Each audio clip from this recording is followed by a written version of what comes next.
Anteriormente, en la guerra que creó los Estados Unidos, 20 años antes de encabezar una revolución, un joven George Washington se vio envuelto en un tipo de guerra muy diferente. Sus órdenes eran obligar a los franceses a abandonar los bosques de Pensilvania. ¡Fuego!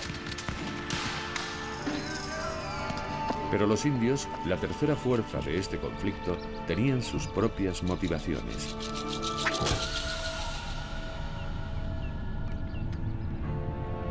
Este incidente en 1754 desencadenó una guerra que se extendería al Caribe, África, Europa y la India.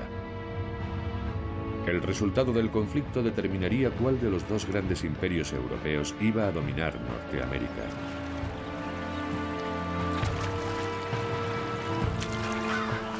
Y atrapados en mitad del conflicto estaban los indios. Los franceses reclaman la tierra que se extiende a un lado del río y los ingleses la que hay al otro lado. ¿Dónde está la tierra de los indios? Los indios se ven cada vez más involucrados en la guerra. En 1755, acompañando a una reducida fuerza francesa, derrotan al poderoso ejército británico y matan al general Edward Braddock. Pero en 1759, Gran Bretaña consigue sonadas victorias. Los franceses intentan defender sus territorios. La fortaleza de Louisbourg ha caído. Ahora el camino a Quebec está totalmente abierto. ¿Cómo vamos a defender el oeste?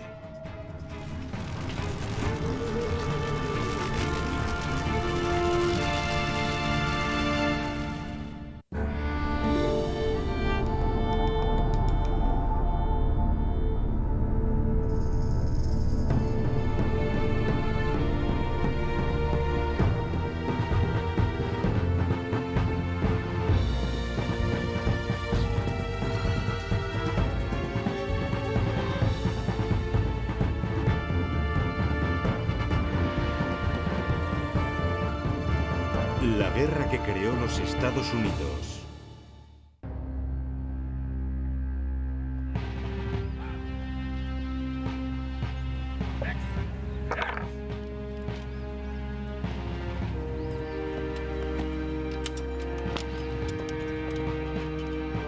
Cuarto episodio. Consecuencias imprevistas.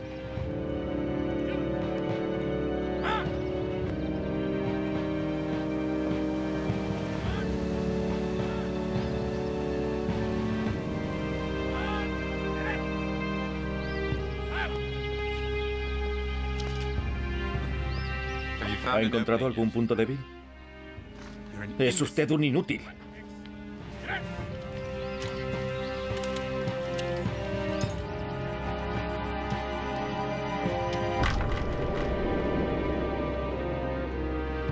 El teniente general James Wolfe, un hombre enfermizo pero muy ambicioso, arde en deseos de probar su valía en el campo de batalla. Durante 2 meses ha estado esperando el momento. Su ejército está acampado en la orilla opuesta, listo para tomar la ciudad de Quebec, cuando consiga forzar al marqués de Montcalm a presentar batalla. Pero el marqués no quiere enfrentarse a los británicos. Dejemos que Wolfe se entretenga donde está. Si le rechazamos, tal vez vaya a otro lugar donde pueda hacernos auténtico daño. Después de 3 meses de espera, Wolfe no ha conseguido aún tomar la ciudad. Si no ataca Quebec antes de que llegue el invierno, se verá obligado a levantar el asedio y perderá la oportunidad de obtener una victoria crucial en la guerra franco-india.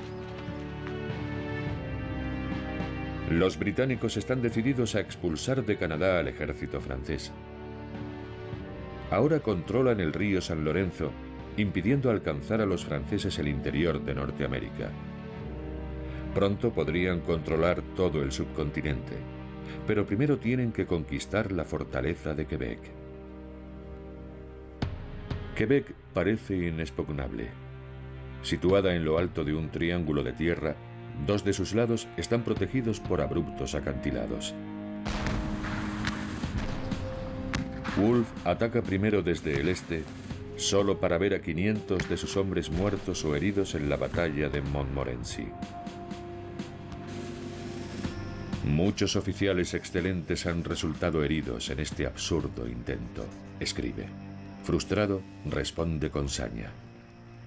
He ido más allá, he ordenado arrasarlo todo. ¡Que no quede nada en pie!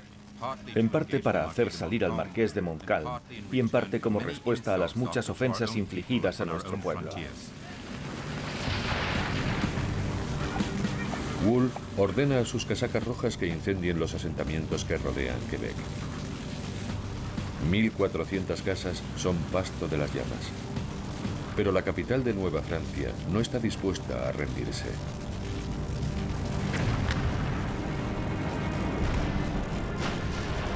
Las fuerzas británicas intentan someter Quebec con su artillería. Los incendios que devastan la ciudad dan lugar a algunos de los momentos más terribles de toda esta guerra. Pero para Luis XV, la lucha por Norteamérica no es más que una parte de una guerra global con Gran Bretaña. En lugar de refuerzos, envía ánimos a Montcalm y le escribe: «La corona confía plenamente en vuestro celo y en vuestro conocimiento. Vos sabéis qué es lo mejor que puede hacerse para salvar Canadá». Wolfe empieza a desesperarse. Ha caído víctima de la fiebre, como muchos de sus soldados. Al final del verano, un tercio de su ejército está incapacitado para entrar en combate. Los británicos llevan 6 semanas bombardeando la ciudad. Pero Montcalm sigue sin salir a luchar. Ha decidido sabiamente encerrarse en un reducto inaccesible. Cualquier ataque haría correr un río de sangre. Y todo ello para obtener un beneficio insignificante.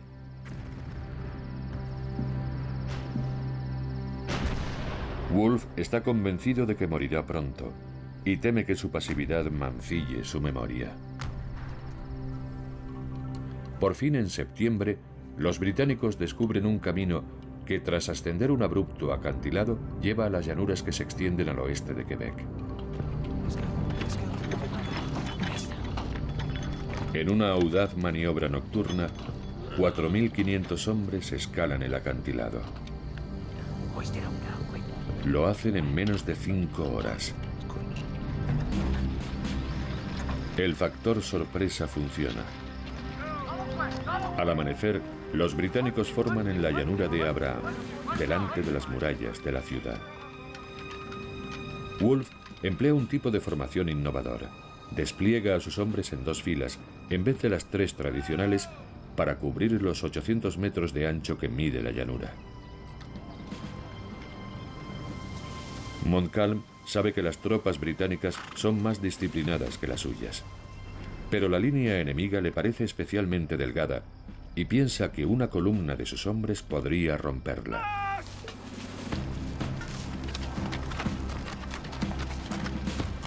Es una batalla clásica a la europea cuyo resultado dependerá de la habilidad y precisión de cada bando. Pero según avanzan los franceses, se pierde el orden y su línea se quiebra. No habíamos avanzado 200 pasos cuando la izquierda empezó a retrasarse y el centro a adelantarse.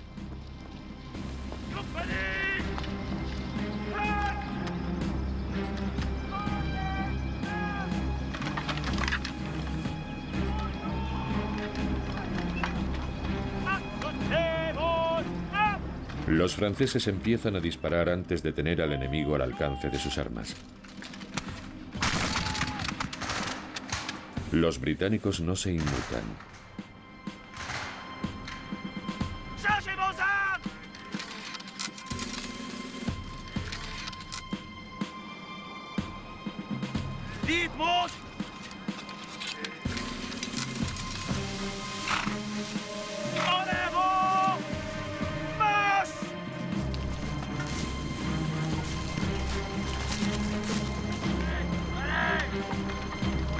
Wolfe espera hasta el último momento para conseguir el máximo efecto. ¡Fuego!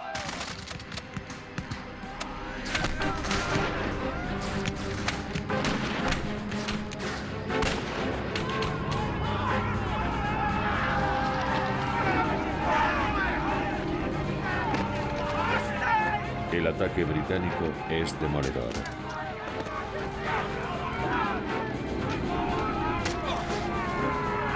Un marinero británico escribiría después que la batalla no duró más de 10 minutos. Diezmados, los franceses se retiran. 4 días después, se rinden.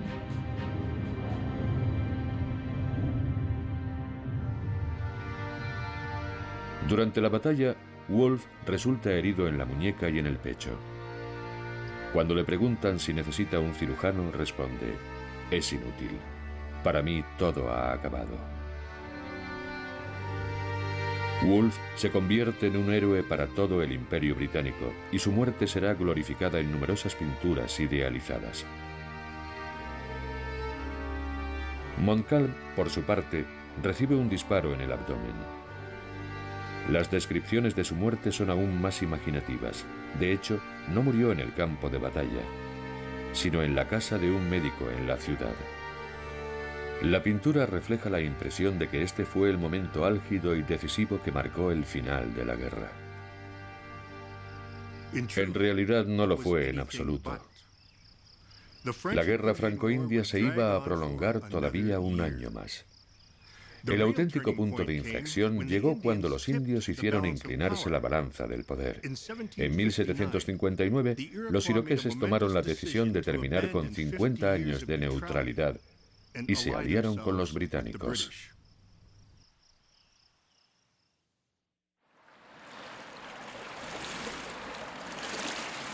En el verano de 1760, Gran Bretaña se prepara para tomar Montreal, el último reducto de los franceses. El primer paso será superar los rápidos de aguas blancas del río San Lorenzo. El viaje se hará aún más peligroso cuando intenten atravesar los territorios controlados por los Mohawk canadienses, aliados de los franceses.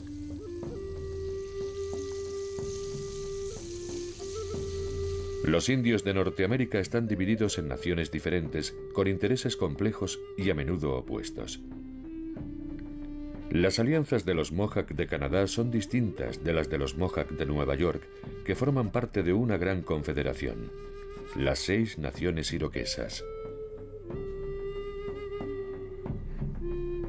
Estos son los pueblos indios que se alían con los británicos. Mientras estos descienden el río San Lorenzo, diplomáticos iroqueses van de poblado en poblado intentando convencer a los Mohawk canadienses de que se mantengan neutrales. La expedición tendrá éxito gracias a sus esfuerzos. Pero los iroqueses, los hombres más valiosos de esta expedición, acusan el desprecio y la desconfianza del comandante del ejército, el general Jeffrey Amherst. Amherst orquesta una impresionante campaña. 3 ejércitos británicos convergen sobre Montreal al mismo tiempo. La superioridad de sus fuerzas es abrumadora. El resultado es una rendición incruenta. El 8 de septiembre de 1760 termina la guerra franco-india. El caballero de Bougainville se presenta ante el general Amherst. General, vengo en nombre del gobernador general Vaudreuil con instrucciones de proponer un armisticio hasta que se pueda determinar si se ha firmado la paz en Europa. Dígale al gobernador general que he venido a tomar Canadá y que no pienso aceptar nada que no sea eso.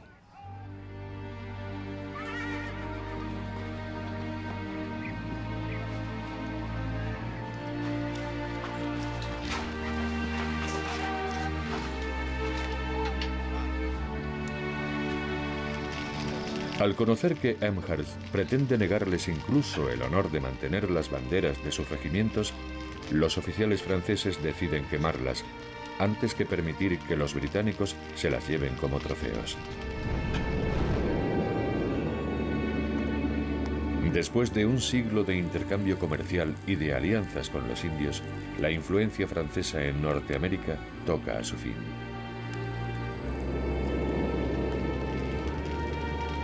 La guerra franco-india finalmente ha terminado. Voltaire escribiría en tono jocoso que al retirarse de Canadá, Francia solo ha perdido unas cuantas aranzadas de nieve. Por supuesto, habían perdido mucho más. Las posesiones de Gran Bretaña se convierten de repente en un imperio de más de 2 millones de kilómetros cuadrados. El potencial de estas tierras es incalculable. Pero los británicos descubrirán pronto que los frutos de la victoria imperial también traerán las semillas de la desintegración de un imperio.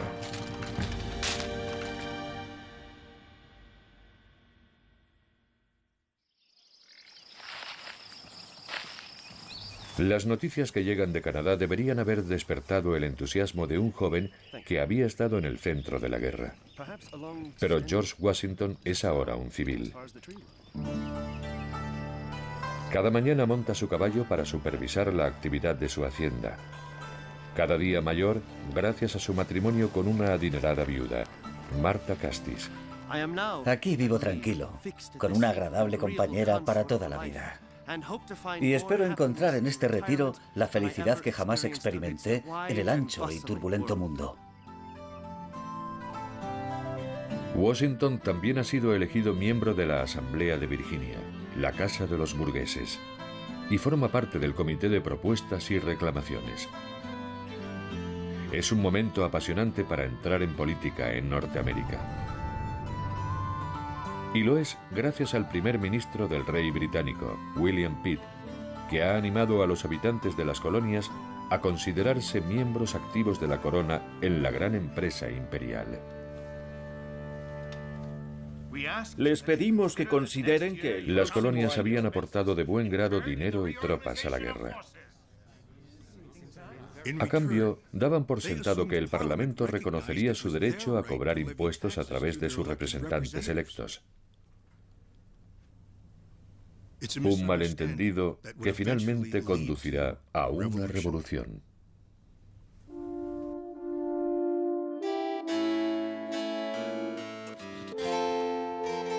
Tras su victoria en Montreal, el general Amherst queda encargado de mantener el orden en las colonias, además de recibir un título de caballero. Pero la corona no da a Sir Geoffrey lo que necesita para hacer su trabajo, dotándole de un presupuesto y unas fuerzas cada vez menores. Gran Bretaña ha retirado el grueso de sus tropas de Norteamérica. Ahora está luchando por el control de las islas francesas del Caribe, dentro del conflicto global conocido como Guerra de los 7 Años. Los británicos habían conseguido apoderarse de territorios franceses en África y de puestos comerciales en la India. Cuando España se alía con Francia, la guerra se extiende a las posesiones españolas en Filipinas y en el resto del mundo. El concepto que Amherst tiene de los indios no facilita su trabajo. Aunque el apoyo de estos había sido fundamental para doblegar a los franceses, el británico no tiene la menor consideración por aquellos a los que llama el enemigo salvaje. Amherst ordena una serie de reformas.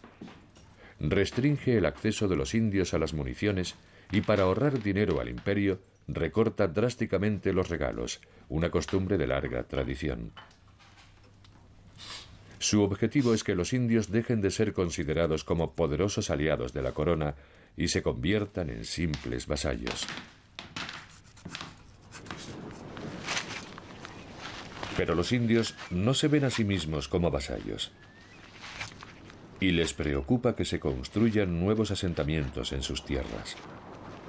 Una imponente fortaleza bautizada como Fort Pitt es levantada en la confluencia del Ohio, contraviniendo el Tratado de Easton. por el que Gran Bretaña se comprometía a no establecer nuevos asentamientos al oeste de las montañas de Allegheny. Cada vez se oye hablar más de guerra. William Johnson, superintendente de la corona para asuntos indios, sabe que una guerra con los indios es algo que Gran Bretaña no se puede permitir.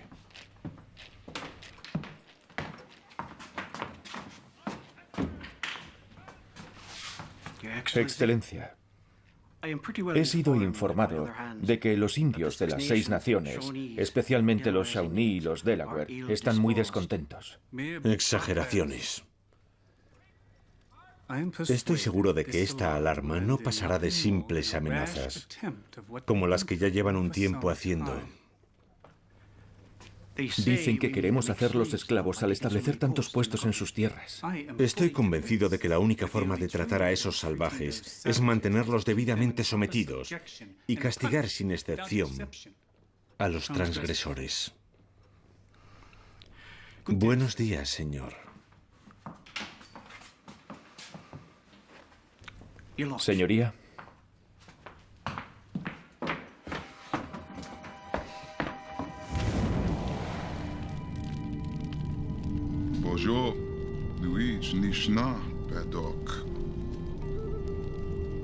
Hermanos, los ingleses nos han tratado sin ningún respeto.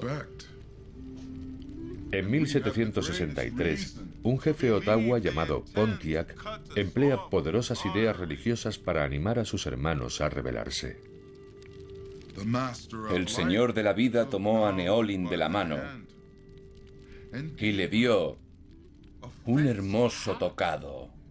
Pontiac les cuenta las visiones de un profeta indio Delaware llamado Neolin y su encuentro con el Creador, el Señor de la Vida. El Señor de la Vida le habló. Esta tierra que he creado es para vosotros y para nadie más. En cuanto a aquellos que han venido a quitaros vuestras tierras, Neolin dijo: expulsadlos, haced la guerra contra ellos.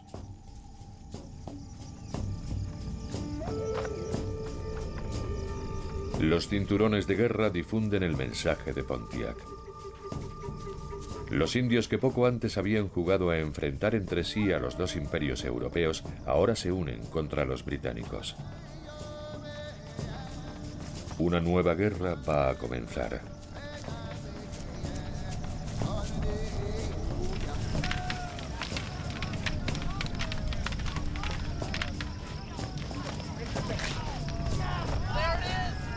La mañana del 2 de junio de 1763, guerreros de las naciones Ojibwa y Sauk están celebrando un acalorado partido de Bagatiway, o como los franceses lo llaman, lacrosse.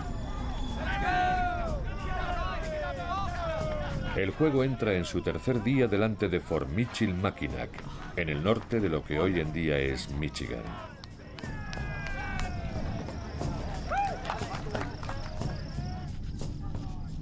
El partido queda reflejado en los escritos de uno de los primeros comerciantes ingleses que se aventura en estos territorios, Alexander Henry. Yo no había salido a ver el juego, que se celebraba a las puertas del fuerte. Dediqué mi tiempo a escribir cartas.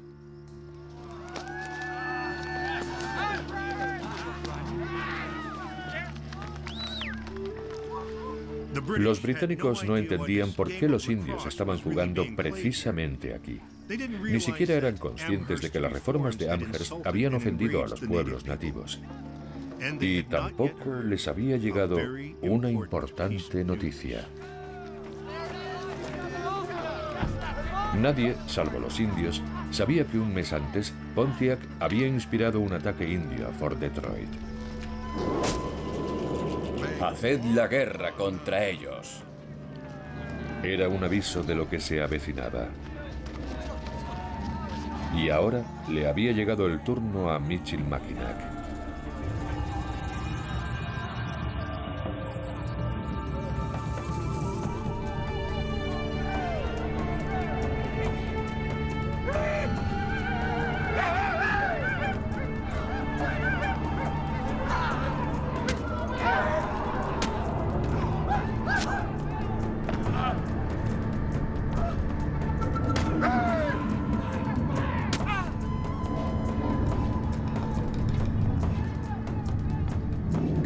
Me acerqué al instante a la ventana y vi a un grupo de indios dentro del fuerte. Estaban matando y arrancando la cabellera a todos los ingleses que encontraban. Los moribundos gritaban y se retorcían bajo el cuchillo y el tomahawk.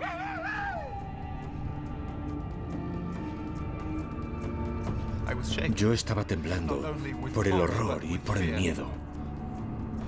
Y vi a muchos de los habitantes franco-canadienses mirando con toda calma.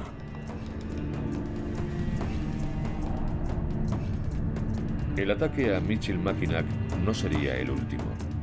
Los puestos británicos fueron cayendo uno tras otro en manos de los indios. La nueva guerra se extendió rápidamente. Bajo el mando de Amherst, los británicos pierden, a excepción de 3, todos sus grandes fuertes en los territorios salvajes a manos de los indios inspirados por Pontiac. Cientos de soldados y miles de civiles son asesinados o capturados.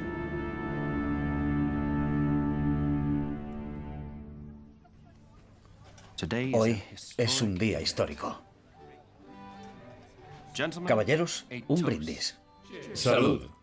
Casualmente, ese mismo día de 1763, George Washington se reúne con un grupo de virginianos para poner en marcha una operación dirigida a hacerse con tierras en el territorio de Ohio. Su objetivo es conseguir una concesión de más de 10.000 kilómetros cuadrados. Todos esperan que la operación les reporte riqueza y el estatus de caballeros británicos que tanto ansían. Pero hay un problema. 5 años antes, Gran Bretaña se había comprometido con el Tratado de Easton a no crear asentamientos blancos al oeste de las montañas de Allegheny. Y la concesión que quiere esta sociedad se encuentra cientos de kilómetros más allá, en lo que es actualmente Indiana. ¡Salud! Para los hombres como Washington, el Tratado de Easton no es más que un acuerdo local cuyo alcance no les afecta. Washington estaba anticipándose al futuro, al día en que los británicos estableciesen nuevas colonias en el corazón del subcontinente. Su intención era estar allí cuando llegaran.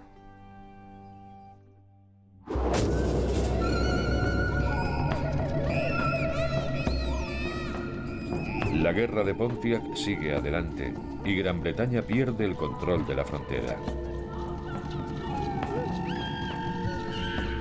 Como le ocurriera a la familia de Mary Jemison en la guerra franco-india, de nuevo muchos colonos caen prisioneros de los indios. Tras la captura de Mary en Pensilvania, su familia fue asesinada. Recuerdo las palabras de mi madre. Mi querida y pequeña Mary, creo, hija mía, que a ti te perdonarán la vida, pero a nosotros nos van a matar en este desolado lugar. Ten cuidado y no olvides la lengua inglesa.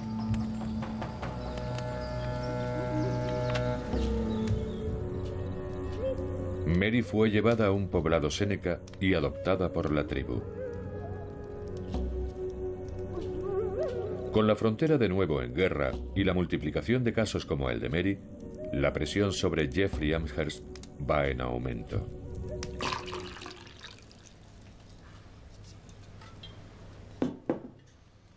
Amherst anda escaso de fondos y también de hombres, y no está recibiendo mucha ayuda de las legislaturas coloniales. Ahora Sir Geoffrey se plantea la posibilidad de utilizar un arma que jamás habría osado emplear contra un enemigo europeo. ¿No sería posible sembrar la viruela entre esas tribus de indios rebeldes? Cualquier estratagema puede ser válida para reducirlos.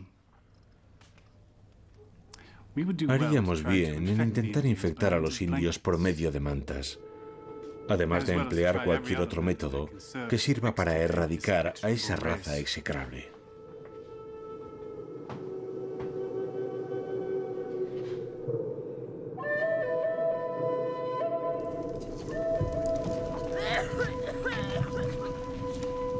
La viruela ya había hecho estragos entre los indios. Las órdenes de Amherst no cambiaron mucho las cosas.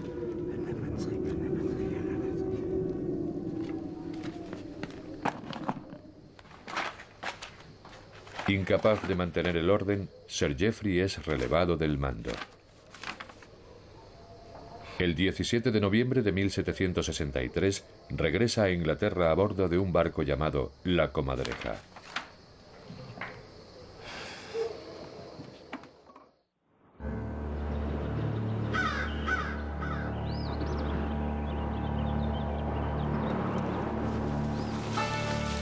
Aunque los ataques indios han disminuido, sigue habiendo tensión en la frontera de Pensilvania. A principios de diciembre, Matthew Smith y unos amigos de Paxton, Pensilvania, esparcen un falso rumor acerca de la presencia de indios hostiles en las inmediaciones del pueblo. De hecho, los indios de Conestoga son agricultores pacíficos.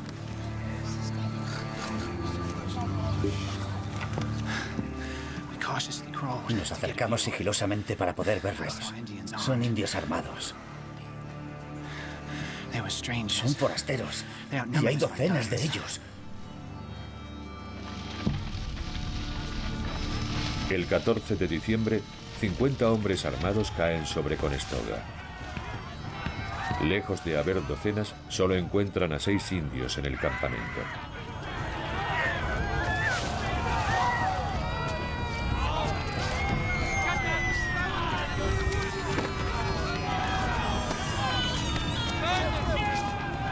Dan caza a otros 14 que han escapado y también los masacran. Arrancan las cabelleras de los niños para conseguir un mayor efecto.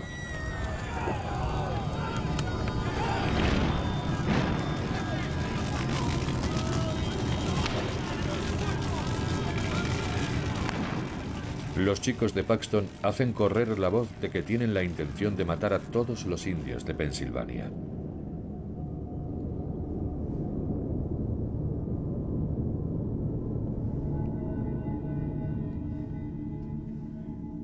En un esfuerzo por detener la matanza, los británicos y los indios de Ohio establecen una tregua.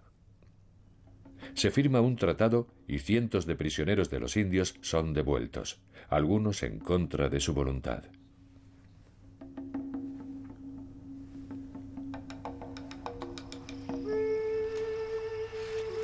Muchos, como Mary Jemison, han adoptado el modo de vida de los indios. Ya había estado con los indios 4 veranos y 4 inviernos. Seninji y yo nos habíamos casado de acuerdo a la costumbre india. Mi ansiedad por ser puesta en libertad había desaparecido. Para fomentar el regreso de cautivos, el rey de Inglaterra ofrece recompensas. Un colono holandés ve en Mary la posibilidad de ganar algún dinero. ¡Ven aquí! Eché a correr lo más deprisa que pude y volví al poblado. Los jefes ordenaron que no se permitiera a nadie llevarme sin mi consentimiento y dijeron que si mi decisión era quedarme, se me debía permitir vivir entre ellos sin que nadie me molestara. Mary Jemison permaneció entre los indios Seneca el resto de su vida.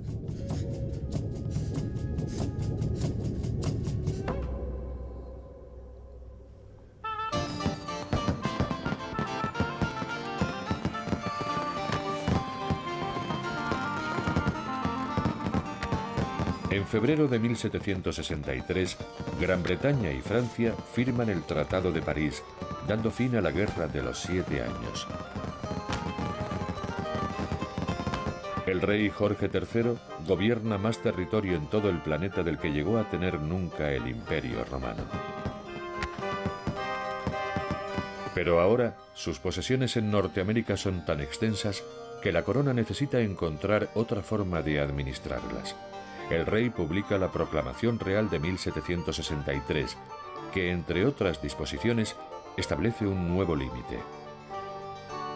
La proclamación va más lejos que el Tratado de Easton y establece que todos los territorios que se extienden al oeste de los Apalaches, el corazón del subcontinente, quedan reservados para los indios.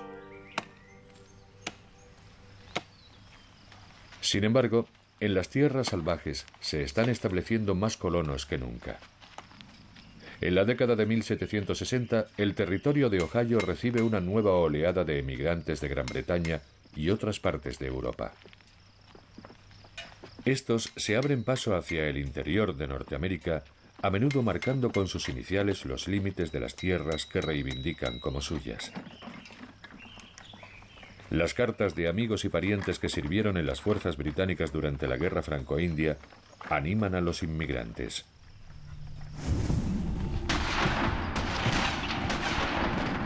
Los colonos llevaban tiempo peleando por el acceso al vasto interior del subcontinente. Después de todo, pensaban, para eso se había hecho la guerra.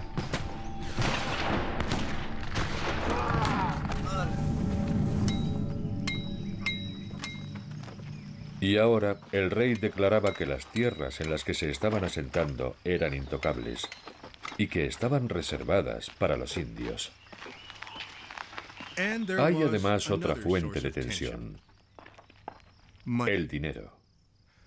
La guerra ha duplicado la deuda nacional británica y los contribuyentes han soportado la carga demasiado tiempo. Ahora el Parlamento espera que las colonias americanas paguen su parte.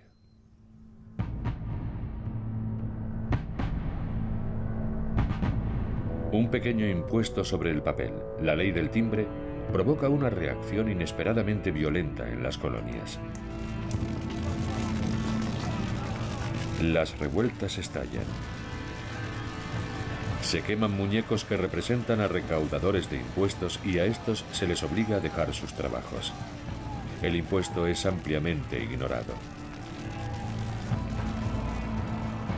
¿Por qué se produce una reacción tan incendiaria? Las raíces de la frustración colonial se encuentran en la Guerra Franco-India. Ya en 1755 el general Braddock había encontrado en los colonos una obstinada resistencia a participar en los gastos de la guerra. No irán a decirme que no pueden hacer que esas insignificantes asambleas cumplan la voluntad del rey. Las relaciones cambian cuando William Pitt se convierte en primer ministro del rey y empieza a tratar a las colonias con respeto. Cartas, señores, de Londres. Las administraciones coloniales contribuyen de buen grado al esfuerzo bélico al escuchar que serán considerados miembros de pleno derecho del imperio, con los mismos derechos que los británicos. Pero ahora el Parlamento establece este nuevo impuesto sin su consentimiento. Los habitantes de las colonias se sienten traicionados.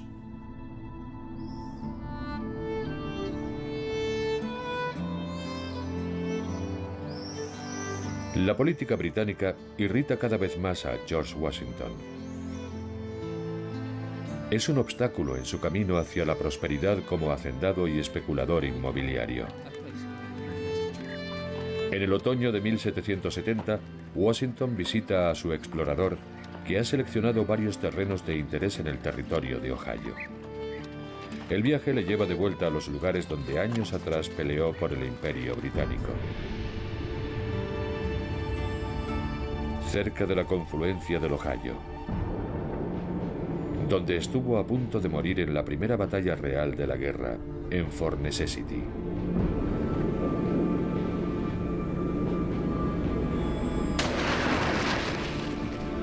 Como recompensa por los servicios prestados en la Guerra Franco-India, se prometieron tierras a los soldados coloniales.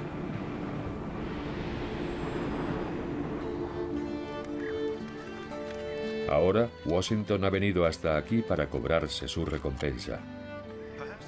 Pero, dado que la Proclamación Real de 1763 reserva el oeste para los indios, sabe que no puede tomar posesión de estas tierras, todavía. Aunque, como otros muchos, está convencido de que eso no tardará en cambiar. Durante el viaje, Washington cena en Fort Pitt. He visto algunos terrenos verdaderamente excelentes. Se abre una ventana a la oportunidad para los aventureros en estas tierras, donde un hombre emprendedor con muy poco dinero puede crear los cimientos de una noble hacienda en los nuevos asentamientos, para sí mismo y para la posteridad. ¿Y qué hay de la proclamación? ¿No debemos respetar las tierras reservadas a los indios?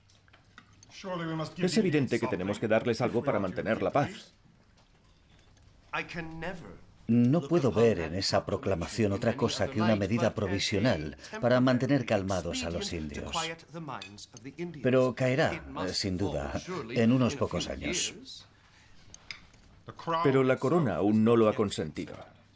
Con consentimiento o sin él, los asentamientos se extienden como la pólvora.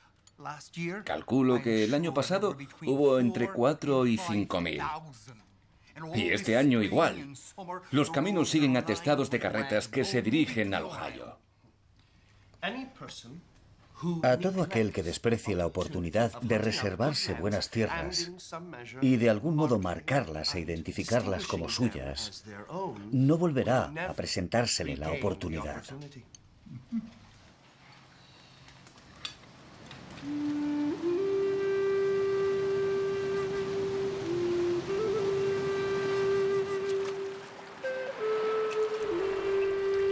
Han pasado 20 años desde que Washington fuera enviado por primera vez a este territorio con la misión de reclamarlo para el Imperio Británico. Su guía en aquel viaje fue el jefe séneca Guyasuta. Resulta irónico que vuelvan a encontrarse ahora, cuando el virginiano vuelve con el fin de apropiarse de parte de esas tierras. Como la mayoría de los indios, Guyasuta estaba acostumbrado a un mundo en el que se podía jugar con la rivalidad entre dos imperios. El jefe séneca parece contento de volver a ver a Washington. En Guyasuta encontré a un viejo conocido.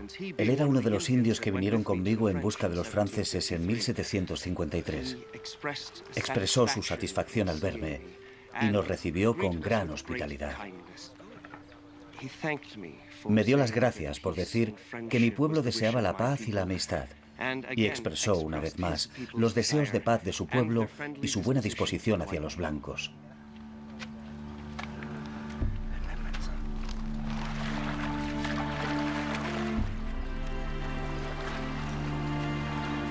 A pesar de su cordialidad, Guyasuta sabe que Washington no ha venido a hacerle una visita de cortesía, sino a adquirir tierras.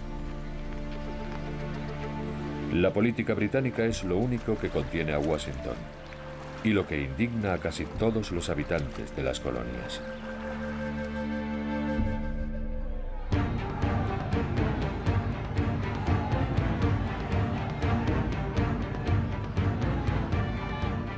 En Nueva Inglaterra, las expectativas frustradas hacen crecer la tensión. La actitud británica se percibe como torpe y arbitraria. Una revuelta se salda con 5 muertos por disparos de los casacas rojas en la conocida como la Masacre de Boston. Gran Bretaña es acusada de pisotear los derechos de las asambleas coloniales y los radicales reivindican cada vez con más insistencia el derecho de autogobierno. En diciembre de 1773, la situación empeora a causa de un nuevo impuesto, esta vez sobre el té. La reacción británica al Tea Party de Boston es tajante.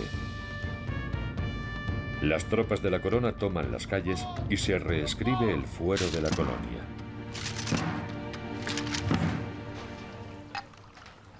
Incluso los moderados como Washington consideran estos acontecimientos inaceptables. Cuando él y sus colegas expresan su solidaridad con Boston, el gobernador real disuelve la legislatura de Virginia. Sus miembros vuelven a reunirse en la cercana taberna de Raleigh. Por mi parte, no me comprometo a decir dónde se debe trazar la línea entre Gran Bretaña y las colonias, pero soy de la opinión de que esa línea debe trazarse y de que nuestros derechos deben ser claramente establecidos.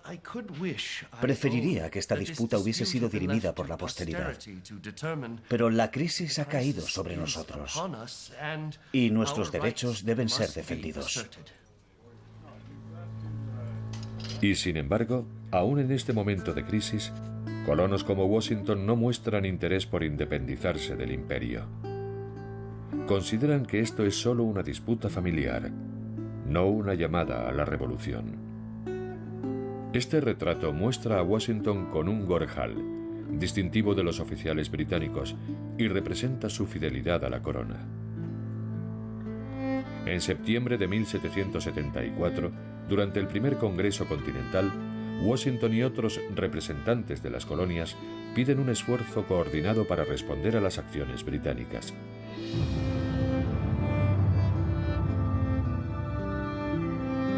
Las relaciones con Gran Bretaña siguen deteriorándose y Washington se ve cada vez más involucrado en el conflicto.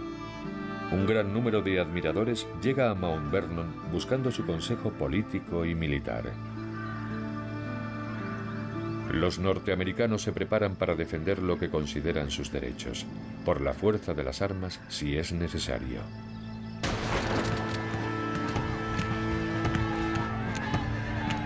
En abril de 1775 se producen combates entre fuerzas coloniales y británicas.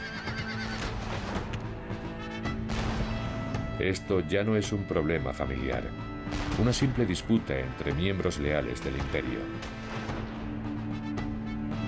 Y una vez que ha corrido la primera sangre, no habrá marcha atrás.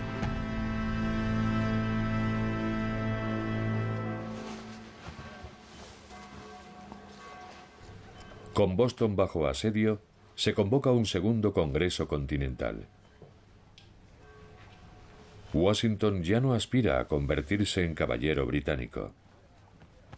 Hasta entonces solía encargar que cortaran sus trajes a la última moda de Londres. A este congreso asistirá con el uniforme que él mismo ha diseñado para la nueva milicia de Virginia.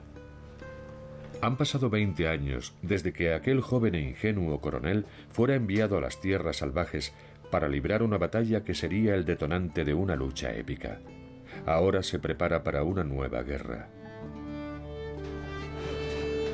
El segundo Congreso Continental tiene que organizar esta guerra y decidir quién va a dirigir sus fuerzas. Washington, bienvenido. Algunos interpretan su uniforme como una declaración de que está listo para tomar el mando de las fuerzas coloniales.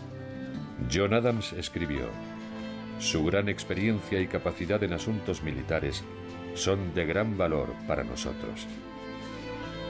Y es el mismo Adams quien lo nombra comandante de las fuerzas continentales. Habiéndose acordado que se debe nombrar a un general, el caballero George Washington es elegido por unanimidad.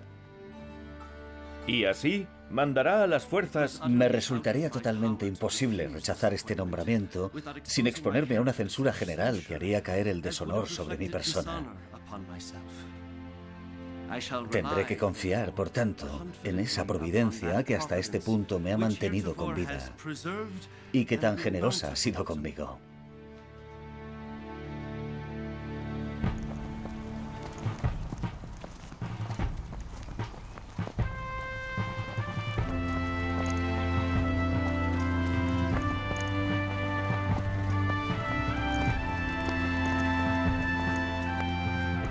Un año después, Washington prepara para la batalla unas variopintas tropas continentales.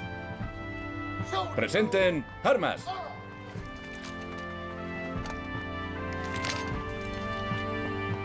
Han pasado casi 21 años desde el día en que fue testigo de la aplastante derrota del general Braddock en la primera gran batalla de la Guerra Franco-India.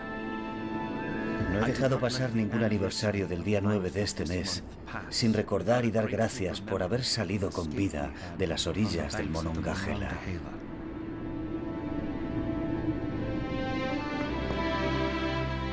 Washington espera que esa misma providencia que salvó su vida aquel horrendo día les ayude a vencer en la batalla que se avecina. ¡Armas al hombro! ¡Ar! Como él, muchos de estos soldados son veteranos de otra guerra. Una guerra en la que habían luchado con fervor por la causa de su imperio, nunca en su contra. Qué inesperado y qué irónico. Gran Bretaña ganó la batalla por hacerse con Norteamérica, pero al hacerlo, desató pasiones que conducirían a su pérdida. Señores, esta es una declaración de los representantes de los Estados Unidos de América y del Congreso General reunido. Cuando en el curso de los acontecimientos humanos se hace necesario para un pueblo disolver los lazos políticos, La historia del actual rey de la Gran Bretaña es una historia de repetidos agravios y usurpaciones, encaminados directamente... irritando a los habitantes de las fronteras, los indios bárbaros y feroces, cuyo método de hacer la guerra es la destrucción indiscriminada. Y que toda vinculación política entre ellas y el Estado de la Gran Bretaña queda y debe quedar totalmente disuelta. ¡Hip, hip! ¡Hurra! ¡Hip, hip! ¡Hurra! ¡Hip, hip! ¡Hurra!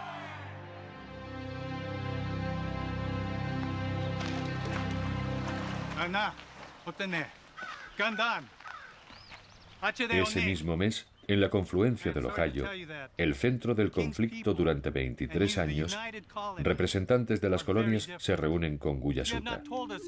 El jefe indio intenta reivindicar el dominio indio de estas tierras. No permitiremos ni a los ingleses ni a los americanos marchar con un ejército sobre nuestro país. He sido elegido por las 6 naciones para defender esta tierra. Y lo haré. Guyasuta lo intentó. Pero para mantener la independencia de su pueblo, necesitaba un poderoso aliado. Los franceses ya no volverían, y los británicos les habían abandonado a su suerte. Bajo el mandato del presidente Washington, los indios fueron expulsados de las tierras que Guyasuta había jurado defender. En 1754, nadie en Norteamérica podía imaginar que una disputa territorial en una región salvaje acabaría por transformar el mundo. Pero eso fue justamente lo que hizo la guerra franco-india, expulsando al imperio francés de Norteamérica, permitiendo creer a los británicos que tenían un poder sin límites, convenciendo a los colonos de que tenían que enfrentarse a ese poder, incluso hasta el punto de hacer una revolución, y privando a los pueblos indios de los aliados que necesitaban para proteger sus tierras y su independencia. Nadie esperaba que ocurriera nada de esto, pero al cambiar la faz del subcontinente, la guerra franco-india se convirtió en la guerra que creó los Estados Unidos.